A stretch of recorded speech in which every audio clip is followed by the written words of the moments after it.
¿Qué le dices a una persona que dice que le traiciona su propia mente? Mira, normalmente la gente, es difícil controlar el pensamiento. A ver, cambiar el pensamiento no es tan complejo, pero observar lo que piensas, Javi. Eso es lo complejo.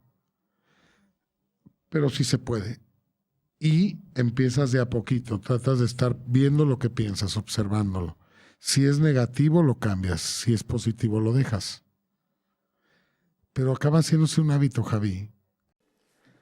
Gente bonita de Cuernavaca, quiero decirles que mi conferencia 2026 está lista, los boletos ya están disponibles. ¿De qué vamos a hablar este año?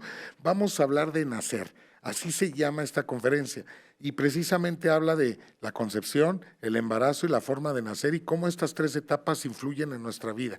Así que, gente bonita de Cuernavaca, nos vemos este 11 de marzo y si te interesa asistir, entra a www.bioconferencias.com.